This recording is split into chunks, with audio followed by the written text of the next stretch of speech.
በአማራ ምድር ባገዛዙ ጦርና በፋኖ ኃይሎች መካከል የሚደረገው የፊት ለፊትና የጨበጣ ውጊያ ዛሬም ተጠናክሮ ቀጥሏል።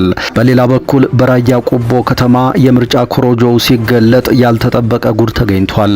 በቆቦ ከተማ አስመራጭ ከነበሩት ሰዎች መካከል አንዱ በሰጠው መረጃ ምርጫውን ካገባደዱ በኋላ ምሽት ላይ ኮሮጆ ሲከፈት ፋኖ ያሸንፋል፣ ድል ለፋኖ በሚሉ ወረቀቶች ተሞልቶ ተገኝቷል።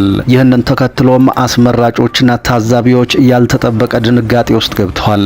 በሌላ በኩል ፋኖ ህወሓት ኦብነግና የኦሮሞ ነጻነት ሰራዊትን ጨምሮ 7 የፖለቲካና የትጥቅ ድርጅቶች የጋራ ምክር ቤት መስርቷል። የመሰረቱት ምክር ቤት በቅርቡ ለህዝብ ይፋ እንደሚደረግም ተነግሯል። ነገር ግን ይህ የተመሰረተው ምክር ቤት ከጽምዶ ጋር ምንም አይነት ግንኙነት እንደሌለው ታውቋል።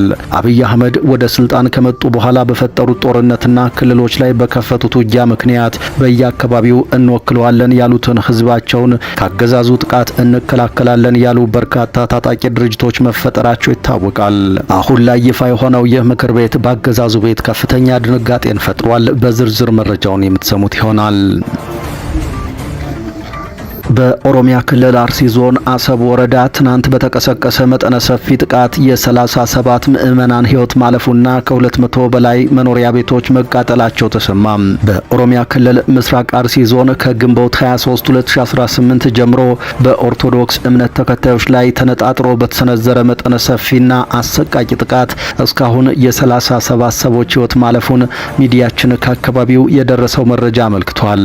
በጥቃቱ በአሰብ ወረዳ በሚገኙ በጠለታ ገብርኤልና በኩፍቴና መድኃኔዓለም አካባቢዎች ከፍተኛ ውድመትና ዘረፋ መድረሱ የታወቀ ሲሆን 2 ታሪካዊ አብያተ ክርስቲያናትን ጨምሮ 234 መኖሪያ ቤቶች ሙሉ በሙሉ በቃጠሎ መውደማቸውን ከአካባቢው በተገኘ መረጃ ለማረጋገጥ ተችሏል።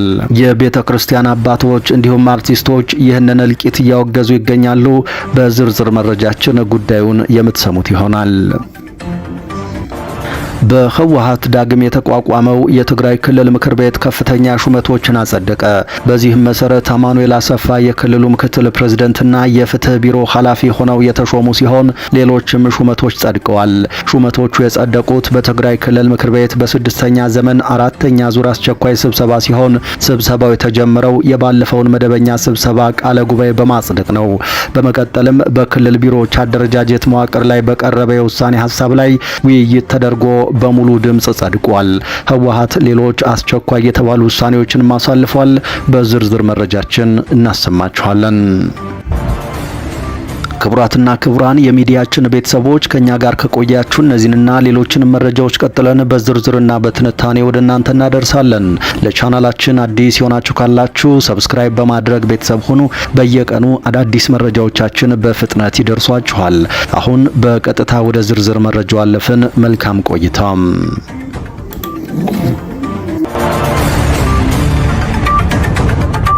በአማራ ምድር ባገዛዙ ጦርና በፋኖ ኃይሎች መካከል የሚደረገው የፊት ለፊትና የጨበጣ ውጊያ ዛሬም ተጠናክሮ ቀጥሏል።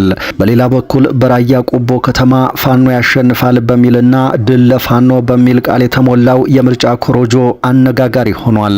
አንድ የመረጃ ምንጫችን ይህንን ጉዳይ እንዲህ ሲሉ አጋርተዋል። ሰላም፣ እንዴት አላችሁ? በራያ ቆቦ ከተማ አስመራጭ ከነበሩት ሰዎች መካከል አንዱ የኔ ቤተሰብ ነው። ይህ ቤተሰቤ እያስመረጠ በዋለበት ቦታ ከ200 የማይበልጥ ሰው ነው የተሳተፈው። እነሱም ከግማሽ በላይ የሚሆኑት መከላከያና ሚሊሻው በግዳጅ አፍሶ ያመጣቸው ናቸው። በተጨማሪም አብዛኞቹ ትልልቅ ሰዎች ናቸው።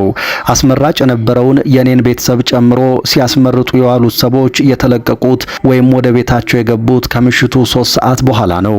ለምን እንዳመሹ ስጠይቀው የገባው ካርድ እየተገለጠ ሲታይ ፋኖ ያሸንፋል፣ ድል ለፋኖ ወዘተ የሚሉ ቃላቶች በትልልቁ ተጽፈውበታል። እሱን እያስተካከሉ እንዳመሹና የቻሉትን ያህል ካርድ ራሳቸው እያስተካከሉ እያስገቡ እንዳመሹ ተናግሯል።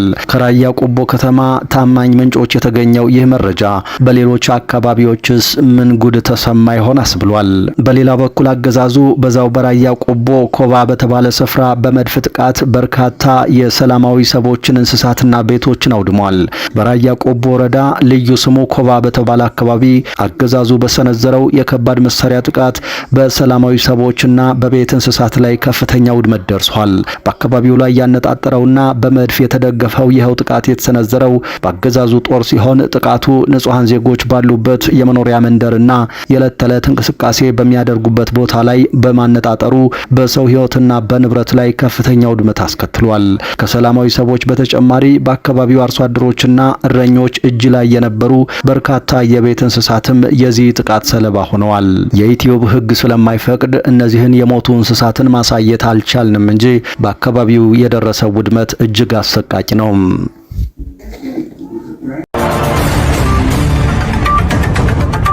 ፋኖ፣ ህወሓት፣ ኦብነግና የኦሮሞ ነጻነት ሰራዊትን ጨምሮ 7 የፖለቲካና የትጥቅ ድርጅቶች የጋራ ምክር ቤት መሰረቱ። የመሰረቱት ምክር ቤት በቅርቡ ለህዝብ ይፋ ይደረጋል ተብሎም ይጠበቃል። የተመሰረተው ምክር ቤት ከጽምዶ ጋር ግን ግንኙነት የለውም ተብሏል።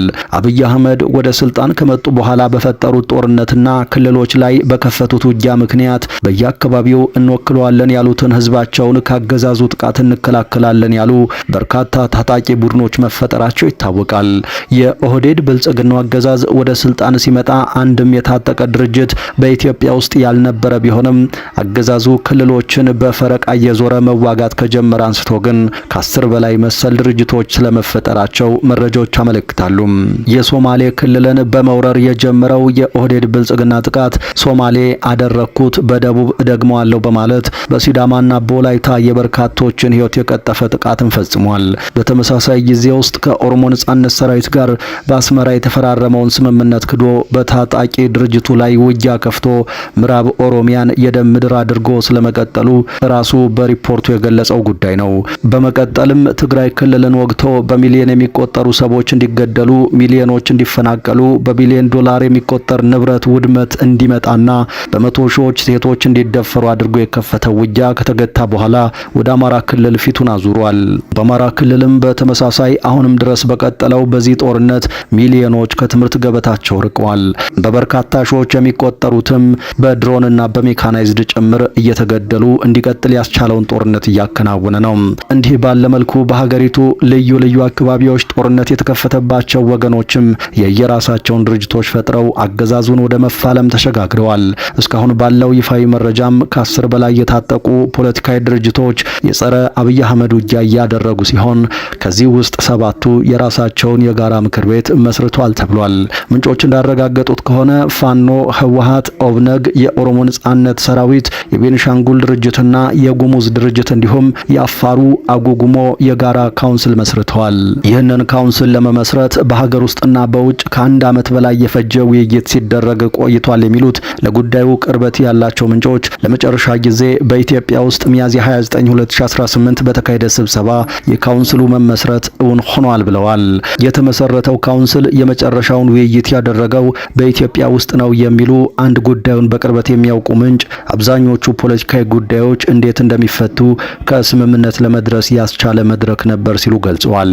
የጋራ ሀገርና የጋራ ጠላት አለን በሚል መንፈስ የተዘጋጀው ይሄው መድረክ ለመጨረሻ ጊዜ ባካሄደው ውይይትም በዋናነት ድህረ አብይ አህመድ ላይ ያለችው ኢትዮጵያ እንዴት ባለ መልኩ ትቀጥል በሚለው ላይ ትኩረቱን ያደረገ ነበር ሲሉ አስረድተዋል።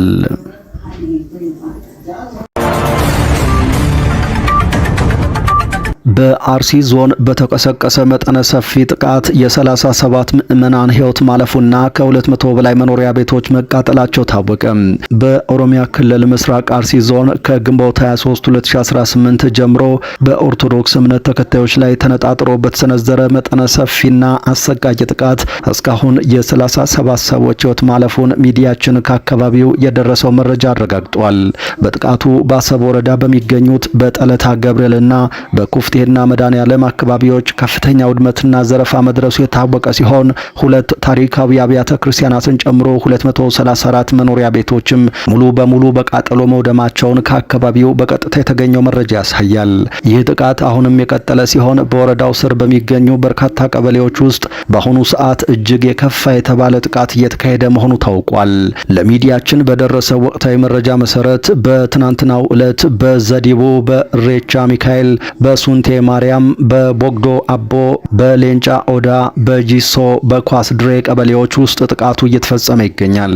የአካባቢው ነዋሪዎች ጥቃቱን በራሳቸው ኃይል መቋቋም የማይችሉበት ደረጃ ላይ ስላሉ እንዲሁም ንብረታቸውና መኖሪያ ቤታቸው የተቃጠለባቸውና ለሕይወታቸው የሰጉ በርካታ ቁጥር ያላቸው ነዋሪዎች በአሁኑ ሰዓት ወደ ጫካ በመሰደድ ላይ እንደሚገኙ ታውቋል። ነዋሪዎቹ ቀደም ሲል ባላቸው አቅም ራሳቸውን ለመከላከል ጥረት ያደርጉ የነበረ ቢሆንም የመንግስት ካድሬዎች አካባቢውን በማረጋጋት ዋስትና በመስጠት ስም ነዋሪውን እንዲዘናጋ በማድረጋቸው ምክንያት ህዝቡ ለከፍተኛ ጥቃት ተጋልጧል በማለት አንድ የአካባቢው ምንጭ በስልክ ተናግረዋል። በዚህ ዙሪያ ዛሬ ማምሻውን የወጡ ተጨማሪ ዘገባዎች ደግሞ የዚህን ጥቃት መነሻና አጠቃላይ የጀርባ ታሪክ በተመለከተ ተጨማሪ ማብራሪያዎችን ይሰጣሉ። በአሁኑ ወቅት በሀገሪቱ ያለው አጠቃላይ ትኩረት ወደ ሀገራዊ ምርጫው ማድላቱንና በዚሁ ሳቢያ በአካባቢው የተፈጠረውን የጸጥታ ክፍተት የታጠቁ ኃይሎች እንደምቹ አጋጣሚ በመጠቀም በጥቃቱ ላይ መሰማራታቸው ተገልጿል። ይህ በምስራቅ አርሲ ዞን አሰብ ወረዳ በሚገኙ አካባቢዎች በኦርቶዶክስ እምነት ተከታዮች ላይ ያነጣጠረው መጠነ ሰፊ ጥቃት በሀገራዊ ምርጫ ዋዜማና በዕለቱ የታቀደ ይመስል የተፈጸመ መሆኑን መረጃዎች ያሳያሉ። በወረዳው ስር በሚገኘው ጠላት አጨፋ ቀበሌ በተፈጸመ ጥቃት የኦርቶዶክስ እምነት ተከታዮች መኖሪያ ቤቶች በተለየ ሁኔታ እየተመረጡ መቃጠላቸውና ከብቶቻቸውን ጨምሮ በርካታ ንብረቶቻቸው በታጣቂዎች እየተዘረፉ መሆኑ ተረጋግጧል። በዚህም የተነሳ ነዋሪዎቹ አካባቢያቸውን ሙሉ በሙሉ ለቀው ሱንቴ ወደሚባል ስፍራ ተሰደዋል። በተመሳሳይ ሁኔታ በዚሁ ወረዳ በሚገኘው ካራ ኩፍቴና ቀበሌ የነዋሪዎች ቤቶች በተጠናከረ ሁኔታ እየተቃጠሉ በመሆኑ ህዝቡ የመድኃኔዓለምን ታቦት በክብር ይዞ ህይወቱን ለማዳን እና ቅዱሳን ንዋያተ ቅድሳቱን ከቃጠሎ ለመታደግ ወደ ሱንቴ አካባቢ መሸሹ ታውቋል። ይህ ጥቃት በሰው ህይወትና በንብረት ላይ ብቻ ሳይሆን በታሪካዊ የሃይማኖት ተቋማት ላይ የሚያነጣጠረ እንደነበር የተረጋገጠ ሲሆን ከ101 ዓመታት በላይ የአካባቢው ማህበረሰብ ታሪካዊ መለያ ሆኖ የቆየው የጠላት አጨፋ ቅዱስ ገብርኤል ቤተክርስቲያን ሙሉ በሙሉ በታጣቂዎች ተቃጥሎ ወድሟል።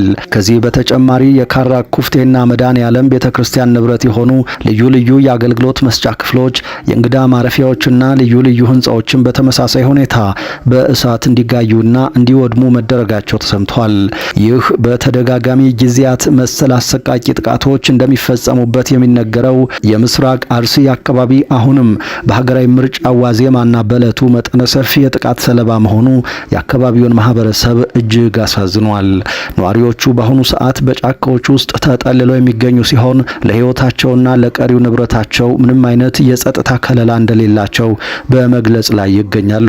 ድምጽ ሁኑን ባካችሁ በማለት ለሚዲያችን ድምጻቸውንና ምሬታቸውን ያስተላለፉት የአካባቢው ተወላጆች መንግስትና የሚመለከታቸው የፌዴራልና የክልል የጸጥታ አካላት በአስቸኳይ ጣልቃ በመግባት ይህንን እየተካሄደ ያለውን ደም አፋሳሽ ጥቃትና መፈናቀል እንዲያስቆሙ፣ ለተፈናቀለውና በጫካ ውስጥ ለሚገኘው አቅመቢስ ህዝብም አስቸኳይ የሰላምና የሰብአዊ ድጋፍ እንዲያቀርቡ ጥሪያቸውን አቅርበዋል። ይህ በእንዲህ እንዳለ በተፈጸመው ጥቃት ዙሪያ አርቲስቶችም ሀዘናቸውን እየገለጹ ነው።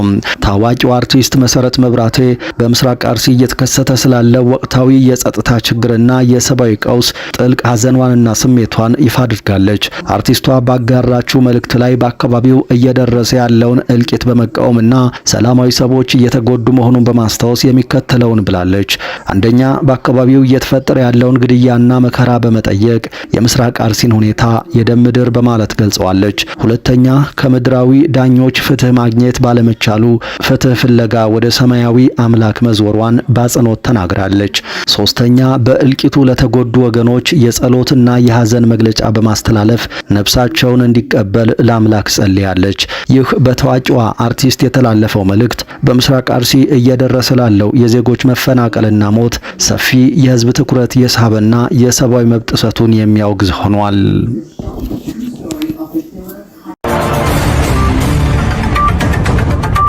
በህወሓት ዳግም የተቋቋመው የትግራይ ክልል ምክር ቤት ከፍተኛ ሹመቶችን አጸደቀም። በዚህም መሰረት አማኑኤል አሰፋ የክልሉ ምክትል ፕሬዝዳንትና የፍትህ ቢሮ ኃላፊ ሆነው የተሾሙ ሲሆን ሌሎች ሹመቶችም ጸድቀዋል። ሹመቶቹ የጸደቁት በትግራይ ክልል ምክር ቤት በስድስተኛ ዘመን አራተኛ ዙር አስቸኳይ ስብሰባ ሲሆን ስብሰባው የተጀመረው የባለፈውን መደበኛ ስብሰባ ቃለ ጉባኤ በማጽደቅ ነው። በመቀጠልም በክልል ቢሮዎች አደረጃጀት መዋቅር ላይ በቀረበው የውሳኔ ሀሳብ ላይ ውይይት ተደርጎ በሙሉ ድምጽ ድምጽ ጸድቋል። በተጨማሪም ምክር ቤቱ በቅርቡ ፕሬዝዳንት አድርጎ በመረጣቸው የህወሓት ሊቀመንበር ደብረጽዮን ገብረ ሚካኤል የቀረቡትን እጩዎች መርምሯል። ከእጩዎቹ መካከል ለምክትል ፕሬዝዳንትነት፣ ለቢሮ ኃላፊነት፣ ለጠቅላይ ፍርድ ቤት ፕሬዝዳንትነትና ለምክትል ፕሬዝዳንትነት፣ ለዞን አስተዳዳሪነት፣ ለዋና ኦዲተርና ምክትል ዋና ኦዲተርነት እንዲሁም ትግራይ ቴሌቪዥን በመባል ለሚታወቀው የመገናኛ ብዙሃን ኤጀንሲ ስራ አስፈጻሚ ዳይሬክተርነት ሹመቶች የቀረቡትን ያካተተ ነው። የምክር ቤቱ አባላት በስብሰባው ላይ የቀረቡትን እጩዎች በሙሉ ድምጽ አጽድቋል። ከተሰጡት ሹመቶች መካከል የህወሓት ምክትል ሊቀመንበር የሆኑት አማኑኤል አሰፋ የክልሉ ምክትል ፕሬዝዳንትና የፍትህ ቢሮ ኃላፊ ሆነው እንዲመሩ ተሰይመዋል። ይህ የሹመት ሽግሽግ የተደረገው የህወሓት ማዕከላዊ ኮሚቴ ለአንድ ሳምንት ያካሄደውን አስቸኳይ ስብሰባ አጠናቆ በከፍተኛ የፓርቲው ኃላፊዎች ላይ የዲሲፕሊን እርምጃዎችን መውሰዱን ባስታወቀ ማግስት ነው። ፓርቲው በስብሰባው ማጠናቀቂያ ላይ ባወጣው መግለጫ ድርጅቱ የገጠሙትን የርዕዮተ ዓለም ጉድለቶችና ታሪካዊ ተግዳሮቶችን ለመፍታት በአመራሩ ላይ አጠቃላይ ግምገማ ማድረጉን ገልጿል። በመግለጫው መሰረት 2 ንቁ የስራ አስፈጻሚ ኮሚቴ አባላት ከኃላፊነታቸው የተነሱ ሲሆን በአዲስ አባላት ተተክተዋል። ፓርቲው በሌሎች የአመራር መዋቅሮች ላይ የታዩ ድክመቶችን ለመቅረፍ ቃል በመግባት በ2 የስራ አስፈጻሚ ኮሚቴ አባላትና በአንድ ተጨማሪ የማዕከላዊ ኮሚቴ አባል ላይ ጠንካራ ማስጠንቀቂያ ሰጥቷል። ህወሓት እንደገለጸው የነበረው ግምገማ ዓላማው የውስጥ ዲሞክራሲን ማጠናከርና ኋላ ቀር ያላቸውን የፖለቲካ አሰራሮች ማስወገድ ነው። በስብሰባው ላይ የተደረሰው የውስጥ ስምምነት ፓርቲው በትግራይ ህዝብ ህልውናን ማረጋገጥ፣ ተፈናቃዮችን መመለስና ትግራይ ግዛቶቼ ናቸው የምትላቸውን አካባቢዎች የተቆጣጠሩ ኃይሎች እንዲወጡ ማድረግን ጨምሮ በዋና ዋና ቅድሚያ በሚሰጣቸው ጉዳዮች ላይ እንዲያተኩር እንደሚያስችለውም አክሏል። ይህ አዲስ ሹመት የመጣው የትግራይ ጊዜያዊ ክልላዊ አስተዳደር ስልጣን ማብቃቱና በክልሉ የፖለቲካ የወደፊት ዕጣ ፈንታ ላይ አለመግባባቶች መፈጠራቸውን ተከትሎ በትግራይ የፖለቲካ አመራር መካከል ያለው ክፍፍል እየጠነከረ በመጣበት ወቅት ነው። ዳግም የተቋቋመው ምክር ቤት ህጋዊ የስልጣን መሰረቱ በህዳር 2013 ዓ.ም ጦርነቱ ከመጀመሩ በፊት የነበረው የክልል መንግስት መሆኑን ይገልጻል። ምክር ቤቱን መልሶ ለማንቀሳቀስ የተወሰደው እርምጃ በፕሪቶሪያው የሰላም ስምምነት መሰረት ህጋዊ መሰረት የለውም በሚሉ የፖለቲካ ተቃዋሚዎችና ተቾች ውድቅ ተደርጓል። ነገር ግን ህወሓትን ጨምሮ የእርምጃው ደጋፊ ምክር ቤቱ በጦርነቱ ምክንያት የተቋረጠ ብቸኛው የተመረጠ የክልል ተቋም በመሆኑ በክልሉ ህገ መንግስታዊ ስርዓትን ለመመለስ የበኩሉን ሚና መጫወት አለበት በማለት ይከራከራሉ። የተወደዳችሁ የኢትዮስ ሚዲያ ቤተሰቦች ለዚህ ሰዓት ያዝናቸው አዳዲስ መረጃዎቻችን እነዚህ ነበሩ። ከቆይታ በኋላ በሌሎች መረጃዎች ድጋሜ እንጠብቃችኋለን። እስከዛው በያላችሁበት የዓለም ክፍል ሰላም ጊዜ ተመኘን።